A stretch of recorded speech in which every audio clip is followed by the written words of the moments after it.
여러분 안녕하십니까? 9월 23일 화요일 뉴스투데이 시작합니다. 이재명 대통령이 취임 후 첫 유엔 총회 참석을 위해 미국 뉴욕에 도착했습니다. 유엔 총회 기조연설에 이어 한국 대통령으로는 최초로 안보리 회의도 주재할 예정인데요. 뉴욕 현지에서 김재경 기자가 보도합니다. 이재명 대통령이 3박 5일간의 유엔 총회 일정을 위해 뉴욕에 도착했습니다. 14시간의 장시간 비행이었지만 이 대통령은 곧바로 강행군을 이어갔습니다.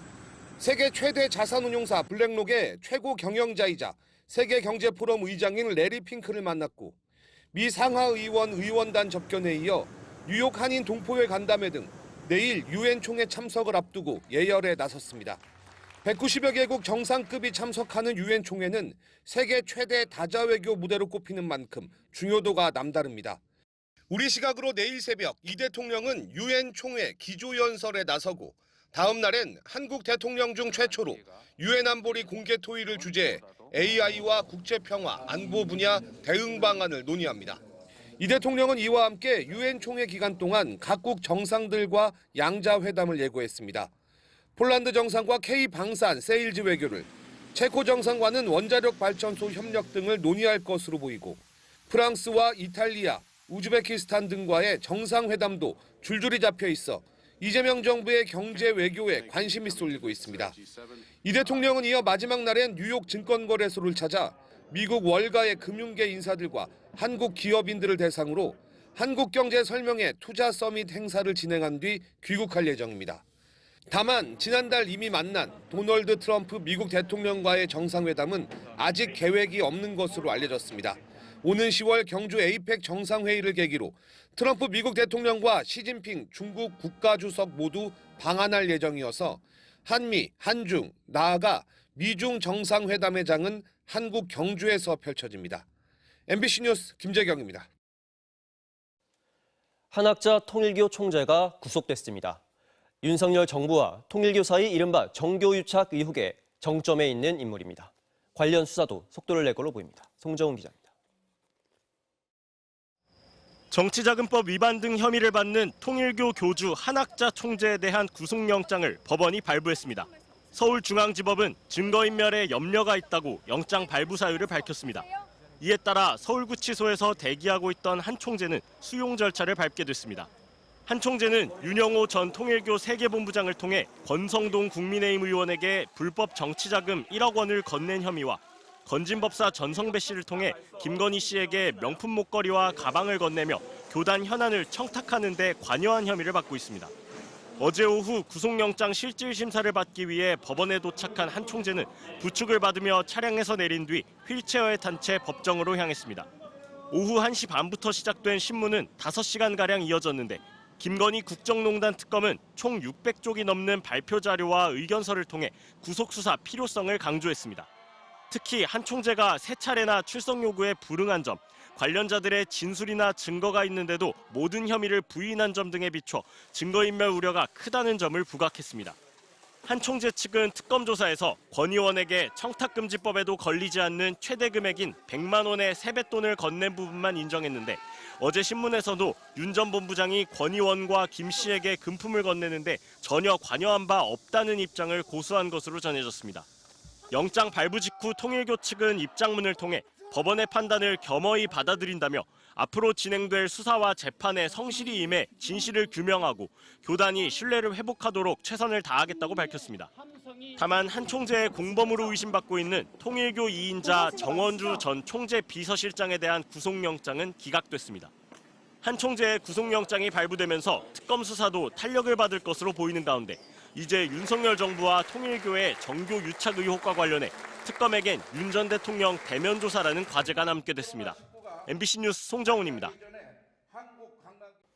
민주당으로부터 거센 공격을 받았던 조희대 대법원장이 국제행사에서 법은 왕권 강화 수단이 아니라는 발언을 했습니다. 누구를 염두에 둔 걸까요? 윤상문 기자가 보도합니다. 한덕수, 조희대 회동설을 제기한 여당으로부터 거취 공격을 받았던 조희대 대법원장. 대법원이 주최한 국제 행사인 세종 국제 컨퍼런스에서 현재 논란에 대한 입장으로도 읽힐 수 있는 개회사를 발표했습니다. 법은 권력 강화를 위한 통치 수단이 아니라고 말한 겁니다. 세종대왕께서는 법을 왕권 강화를 위한 통치 수단이 아니라 백성들의 삶의 질을 향상시키고 그들의 권리를 보장하는 규범적 토대로 삼으셨습니다.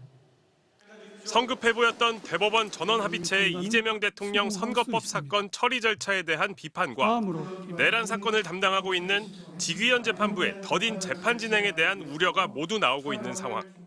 조 대법원장은 세종대왕의 신속한 재판 진행 정책도 언급했습니다.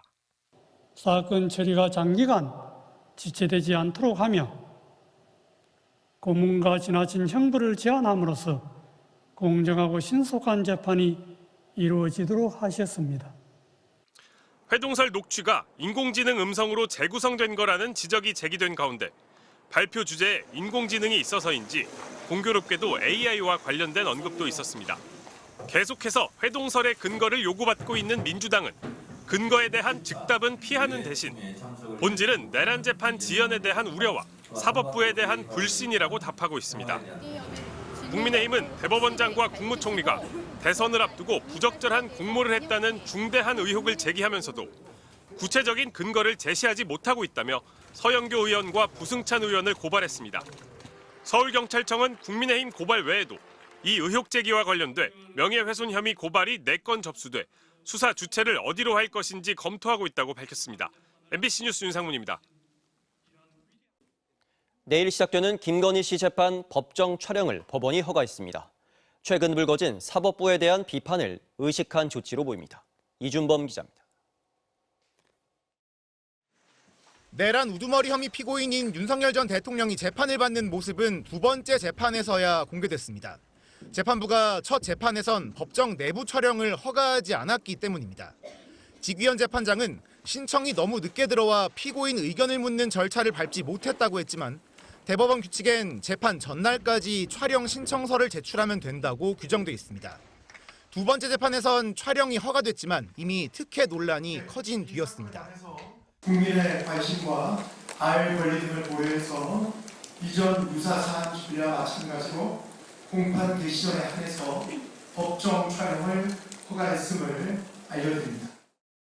반면 김건희 씨 사건을 맡은 서울중앙지법 형사 27부는 내일 오후 2시 10분부터 열리는 김건희 씨 첫 재판의 법정 촬영을 허가하겠다고 밝혔습니다. 개정된 특검법이 아직 시행되기 전이라 재판 전체가 중계되는 건 아니지만 김 씨가 피고인석에 앉아 있는 모습이 언론을 통해 공개될 것으로 보입니다.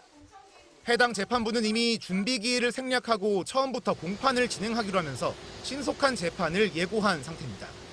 3대 특검의 1심 사건이 들어오는 서울중앙지법이 배당 조정, 판사 추가 투입 등의 대책을 발표한 데 이어 항소심을 맡게 될 서울고등법원도 신속한 재판 진행을 위한 대책 마련에 뜻을 모았습니다.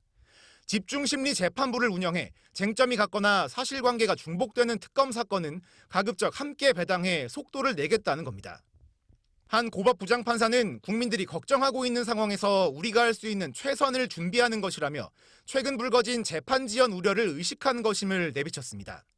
이 같은 대책은 한두 번의 논의를 더 거쳐 최종적으로 확정될 것으로 보입니다. MBC 뉴스 이준범입니다.